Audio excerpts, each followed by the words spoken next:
વિશ્લેષક જગદીશ મહેતાનું શું કહેવું છે? જો કિરીટભાઈ પટેલ જીતે છે તો જયેશભાઈ પટેલ એટલે કે રાદડિયા જીતે છે. Thanks to Jayeshbhai Radadiya. અને ભારતીય જનતા પાર્ટીનું સંગઠન એ બીજી ક્રમે હું કહું છું, કારણ કે સંગઠન તિત્તર બિત્તર છે. સંગઠનમાં તો કોણ હોય? જે ભારતીય જનતા પાર્ટીના દિગંત લોકો જેણે વિસાવદરમાં ભારતીય જનતા પાર્ટીનો દીવો અખંડ રાખ્યો, પણ એ બધા જ હાંસિયામાં ધકેલાયા છે, અસંતુષ્ટો છે, નારાજ છે. એને કોઈ પૂછતું નથી, આપણી ભાષામાં કહીએ તો. એટલે એ સંગઠનની જો ભારતીય જનતા પાર્ટી વાત કરતા હોય તો એ બહુ લાગુ નથી પડતી. સૌથી મોટી વાત અગર જો કિરીટભાઈ જીતે છે તો એમાં જયેશ રાદડિયાનો સિંહ ફાળો. શું કામ? જયેશ રાદડિયાનું જામકંડોરણામાં જે કન્યા છાત્રાલય વિઠ્ઠલભાઈ રાદડિયાએ બનાવ્યું છે, એમાં હજારો છોકરીઓ દીકરીઓ ભણી ગઈ છે. એ દીકરીઓમાંથી મોટા ભાગની આ પંથકની છે, વિસાવદર પંથકની પણ. અને એ દીકરી ભણી એના ડેટા કલેક્શન લઈને જયેશભાઈ મેદાનમાં ઉતરાતા એની ટીમ સાથે, અને એણે ઘરે ઘરે ડોર ટુ ડોર દરેકને કીધું ગુરુ દક્ષિણા જેવી વાત છે. આ એક વાત. અને બીજું જે ફળી જાય એ શું છે? જયેશભાઈએ તમારે ત્યાં એટલી બધી જ્યાં પાટીદારોના વાડીઓ જે બની હોય, નાની મોટી વાડી, એ વાડીમાં જયેશભાઈ રાદડિયાને ઓપનિંગમાં કે ખાતમુહૂર્તમાં કે ઉદ્ઘાટનમાં એ અચૂક હોય ને હોય.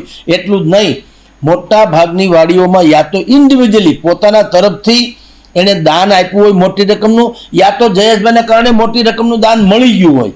આ બે વસ્તુ છે. એટલે સમાજ જે છે એ એના ઉપર ફિદા હોય, અને કદાચ એને જયેશભાઈને કારણે કિરીટભાઈ જીતી જાય.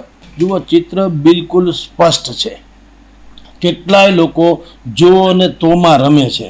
આમ થશે તો તેમ ને તેમ થશે તો આમ. તો કાંઈક તો થાય જ ને. પણ સાવ સાચી વાત એ છે, આખું વિસાવદર તમામ પક્ષના રણનીતિકારો, તટસ્થ મૂલ્યાંકન કરનારા લોકો, વિસાવદરની મત વોટિંગ પેટર્નને જાણનારાઓ, આ બધાયનું એક જ વસ્તુ કહેવાની થાય છે કે ગોપાલ ઇટાલિયા જીતી જશે. એમાં ભારતીય જનતા પાર્ટીના દિગ્દિગંતો આવી ગયા, જેની ઉપર સઘળો મદાર છે. ભારતીય જનતા પાર્ટીના જે લોકો રણનીતિકાર છે, પ્રચારમાં છે, જેની ઉપર જવાબદારી છે એમ કહો તો ચાલે, એવા લોકો પણ સીધી રીતે ઓફ ધ રેકર્ડ એટલે કે આપણા જેવાની સાથે વાત કરવામાં સ્પષ્ટપણે કહી રહ્યા છે કે ગોપાલ ઇટાલિયા જીતશે, કિરીટભાઈ હારશે. મતની ટકાવારી ઓછી વધી થાય. પહેલાં શરૂઆતના ફેસમાં એમ કહેતા હતા કે કદાચ 20,000 મતથી જીતે, 25,000 મતથી જીતે. હવે એમ કહે છે કે 15-20,000 કે 15,000 કે 12,000.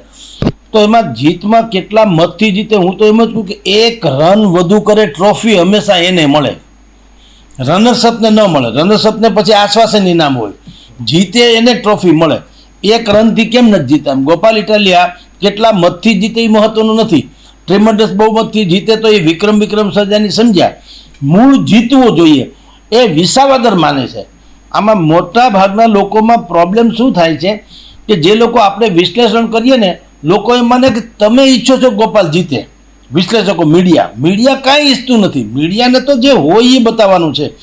વિસાવદર પંથકમાં મેં આપને કીધું તેમ જેટલા પણ રણનીતિકારો, જવાબદારો, ભારતીય જનતા પાર્ટીના અગ્રણીઓ, પ્રચાર કરનારાઓ, સમર્થકો, વિશ્લેષકો, તટસ્થ મૂલ્યાંકન કરનારા બધા જ લોકોનું કહેવાનું એમ છે કે છેલ્લા 2 દિવસ, જેને કતલની રાત કહેવાય છે કે કયામતની રાત, એમાં ભારતીય જનતા પાર્ટીએ બધું જ કરી જોયું, પણ એનાથી મતોની ટકાવારી ઘટે.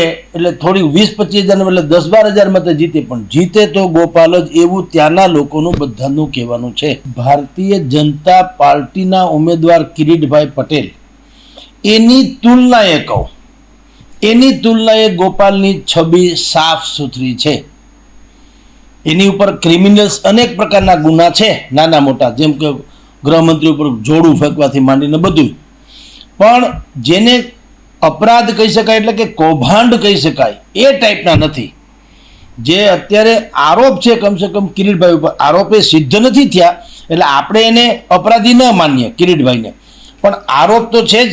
આરોપ શું છે? સહકારી મંડળીઓ, ગામે ગામ નાની સહકારી મંડળીઓ બનાવી, એકને એક સહકારી મંડળીમાં અનેક લોકો, હું એક સહકારી મંડળીમાં સદસ્ય અને પ્રમુખને બનાવું, બીજી મંડળીમાં હું, ત્રીજામાં હું, ઉપર લેટર હેડ જ બદલે, ગામનું નામ અને સહકારી મંડળીનું નામ બદલે, હોદ્દેદારો બધા ઈનો, સદસ્ય બધા ઈનો. એવા બધા ડખા પીંજણ જે છે એ ગોપાલ ઇટાલિયાએ બહાર પાડી, અખબારોમાં આવ્યું, બધા માધ્યમોએ રજૂ કર્યું છે. એટલે એ કમસે કમ એની પર આક્ષેપ તો છે કે કિરીટભાઈએ શું કર્યું, એ આખા પંથકમાં મોટા ભાગની સહકારી મંડળીઓ બનાવીને સહકારી જિલ્લા બેંક, યાર્ડ, આ બધા જે છે એની ઉપર એણે વર્ચસ્વ જમાવ્યું. અને પછી કહેવાતા ભ્રષ્ટાચારોની વાતો આવી. એ જે ભ્રષ્ટાચારની વાત એની તુલનાએ મેં કીધું, એની તુલનાએ ગોપાલ ઇટાલિયા સાફ સુથરી છબી છે. એક વાત એનો પ્લસ પોઈન્ટ છે. બીજું એની લઢણ, એક તો ભલે આ લોકો ભારતીય જનતા પાર્ટીને આયાતી કે આયાતી બાયાતી છોડો, એક વાત છે લોકોને ગમ્યું કે એ જે બોલે છે, જે જબાનમાં વાત કરે છે એ લોકોને ગમ્યું. કિરીટભાઈમાં અહંકાર દેખાય, આમાં તમને સાદગી, શાલીનતા અને સામીપ્ય દેખાય. એટલે બે વસ્તુ એ છે. ત્રીજું, ગોપાલની છાપ, ગોપાલ ઇટાલિયાની છાપ શું છે, પેશનથી, જનૂનથી લડવું અને તાર્કિક રીતે લડવું. પાગલપન, દાદાગીરી કે દબંગાઈ નહીં, તર્કબદ્ધ. જેમ કે ચૂંટણીમાં ક્યાંક અત્યારે વોટિંગ વધારે થયું તો એ ફોર્મ નંબર ઢીકળાને ફોર્મ નંબર પૂછડા એવું લઈને અધિકારી પાસે જાય છે કે ચૂંટણી પંચનો આવો આદેશ છે, આટલા નિયમ અનુસાર આટલા ટકા જ મતદાન થવું જોઈએ, એને બદલે મતદાન વધે તો અમને એમ લાગે છે કે બોગસ છે. એના બધા વિડીયો રેકોર્ડિંગ કર્યા, એના શૂટિંગ કર્યા, ઇધર ઉધર, કોને રિટર્નિંગ ઓફિસરને માર્યો કે ક્યાં હું ધબધબાટી થઈ, બધાના પ્રૂફ સાથે. એટલે મેં કીધું ને, તાર્કિક રીતે એ માણસ આગળ વધી રહ્યા છે. એટલે લોકોને એમ લાગે છે કે આ દબંગાઈ નથી કરતા, બલકે જનતા માટે ઝઝુમનારો માણસ છે અને સમજદારીપૂર્વક ઝઝુમે છે, પાગલપને નહીં. એટલે એક તો લોકોમાં એની છાપ ઊભી થઈ. ત્રીજી છાપ ઊભી થઈ એટલા માટે કે ભાઈ એક તો યંગસ્ટર્સ છે, એડવોકેટ છે, કાનૂનનો નિષ્ણાંત છે, પોલીસનું બેકગ્રાઉન્ડ છે, એટલે ડરે એમ નથી, ખરીદાય એમ નથી. એની જે રીતે અત્યારે ભાષા અને જે વર્તન છે જોતા કોઈ એમ ન લાગે કે કાલ સવારે આ હર્ષદ રીબડિયાની જેમ કે ભૂપત ભાયાણીની જેમ આ ખરીદાઈ જાય કે પક્ષ પલટો કરી જશે. મોટા ભાગના દુશ્મનને ગળા સુધીની ખાતરી છે કે એમાં તો કાંઈ મેળ પડે એમ છે નહીં. એટલે આ રીતે દરેકે જેટલા લોકો જે છે વિસાવદરના મતદારો, એણે ગોપાલ ઇટાલિયામાં પોતાનો આઇકોનિક ઉમેદવાર જોયો એટલે એના તરફી લોકોનું વલણ વધુ થયું. સીધી વાત છે, ઘણા લોકો એમ કહેતા હશે કે તમે એક તરફી વાત કરો, પણ તમારી નજર સામે છે બંનેના. તમે યુટ્યુબ વિડીયોમાં કિરીટભાઈ પટેલનો પણ યુટ્યુબ વિડીયો મેં જોયેલો છે, બધી પબ્લિક ડોમેનમાં છે, આમાં છે, ટૂંકમાં જોઈ શકે એમ છે. ભાઈ અને ગોપાલ ઇટાલિયાનો છે. ગોપાલ ઇટાલિયા હસતે મુખે હળવાશથી, બિલકુલ હળવાશથી કોઈની સાથે વાત કરી શકે છે. તમે કે મારા જેવા કે મારા જેવા કોઈ પણ વાત કરે તો એની 5-10 મિનિટ આરામથી વાત કરે, બીજી કોઈ પીંજણ વગર. એ ક્યારે હોય નિશ્ચિંત, તમે ક્યારે હો કે તમને ભાવિની ખબર હોય, ભાવિમાં જો ગર્ભમાં કંઈક છુપાયેલું હોય રહસ્ય, તો માણસ થોડોક હચમચી જાય, અવઢવમાં રહે. એવું નથી. એનાથી પણ ઉલટું કહું, બોડી લેંગ્વેજ તો જવા દો. આ ગોપાલ ઇટાલિયાએ અત્યારે તો હજી ચૂંટણીમાં પરિણામ જે આવ્યા ત્યાં ને બધી વાતો ચાલતી હતી, પણ 2 દી અગાઉ તો ખબર નથી શું થવાનું છે. પેટી પેક હતું, સોમવારે બધું પેટી ખુલીને પછી જે કંઈ થવાનું હોય થાય, તે પહેલાં તો ખબર નથી. જ્યારથી મતદાનનું પૂરું થયું, ગોપાલે આભાર યાત્રા શરૂ કરી. જુઓ અત્યાર સુધી શું હતું, ભારતીય જનતા પાર્ટીના જેટલા લોકો ત્યાં આવ્યા હતા એ બધાએ શું કર્યું, ચૂંટણી પૂરી થઈ, ગુડ બાય, બાબા ટાઈ, કોઈ પછી ત્યાં રોકાણા નહીં. આણે શું કર્યું, હજી પરિણામ જે આવે તે અને પાછા કે છે ન કરે, ધારો કે હું હારી જાઉં, એમ ગોપાલ ઇટાલિયા કહે છે કે હું ધારો કે હારી જાઉં તો પણ વાંધો નહીં, કારણ કે મારે વિસાવદરમાં 1000 ગોપાલ ઇટાલિયા જેવા છોકરા ઊભા કરવા છે, તૈયાર કરવા છે. ચૂંટણીમાં હાર જીત જુદી ઘટના છે, એ કોઈ મતલબ નથી, પણ મારે આવા ઉમેદવારો ઊભા એટલે કે આવા છોકરાઓ તૈયાર કરવા છે એવું ગોપાલ ઇટાલિયાનું કહેવાનું છે. એટલે બોડી લેંગ્વેજને લાગે વળગે ત્યાં સુધી પણ ગોપાલ ઇટાલિયા વિનિંગ પોઈન્ટ ઉપર હોય એવું લાગે. અને ભાઈ જે છે કિરીટભાઈ, એનામાં તમને વિજયની અત્યારે તમને એમાં દ્રષ્ટિગોચર ન થાય કે તેઓ વિનિંગ પોઈન્ટ ઉપર હોય, હજી અસમંજસમાં હોય એવું લાગે. વિસાવદરમાં એક જ મુદ્દો આમ તો મુખ્ય છે, અને મુદ્દાનું નામ શું છે, ખેડૂતનો પ્રશ્ન. ખેડૂત હોવો જોઈએ યા ખેડૂતનો પ્રશ્ન હોવો જોઈએ, એના માટે સરકાર સામે રજૂઆત તર્કબદ્ધ રીતે કરીને નિર્ણાયક લઈ આવવો જોઈએ. અત્યારે બાકીના બધા ધારાસભ્યો આપણી પાસે છે એ શું છે, આંગળી ઊંચી કરનારા છે. 156 છે ધારાસભ્યો, 156 છે ને ભારતીય જનતા પાર્ટી પાસે, તો પ્રશ્ન રહેવો જ ન જોઈએ.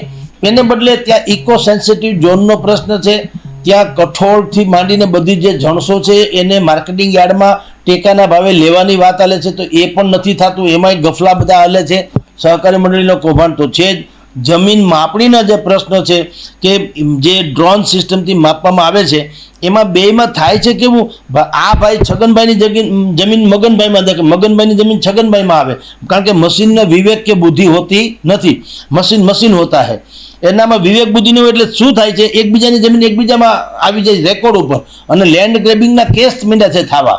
તો આ બધા જે પ્રશ્નો છે એ પ્રશ્નો જે છે એ ગોપાલ ઇટાલિયા સારી રીતે વિધાનસભામાં રજૂ કરી શકશે અને એના કંઈક નિર્ણાયક જવાબ લાવી શકશે. જુઓ, એ સરકારી પક્ષમાં ભલે નથી, વિપક્ષમાં હશે. માની લો કે જીતી જાય તો પણ વિપક્ષમાં રહેવાના છે, એ તો બધાને ખબર હતી. ક્યાંય સત્તા ઉપર તો આવવાના નતા. જે દિવસે મતદારોએ મત નાખ્યા ત્યારે ખબર હતી ગોપાલ ઇટાલિયા જીતે તોય વિપક્ષના નેતા છે, હારી જતો તો પ્રશ્ન નથી. પણ બધાને ખબર છે કે આ વ્યક્તિ જીતશે તો આપણા હકની જે વાત છે એના માટે ભીખ માગવી નહીં પડે. આ જે માન્યતા લોકોમાં પ્રવર્તી ગઈ પહેલેથી જ છેલ્લે સુધીમાં, એમાં ગોપાલ ઇટાલિયા જે છે એને દર વખત એનો લોકપ્રિયતાથી માંડીને બધી દ્રષ્ટિએ એનો ઘોડો હંમેશા આગળ રહ્યો.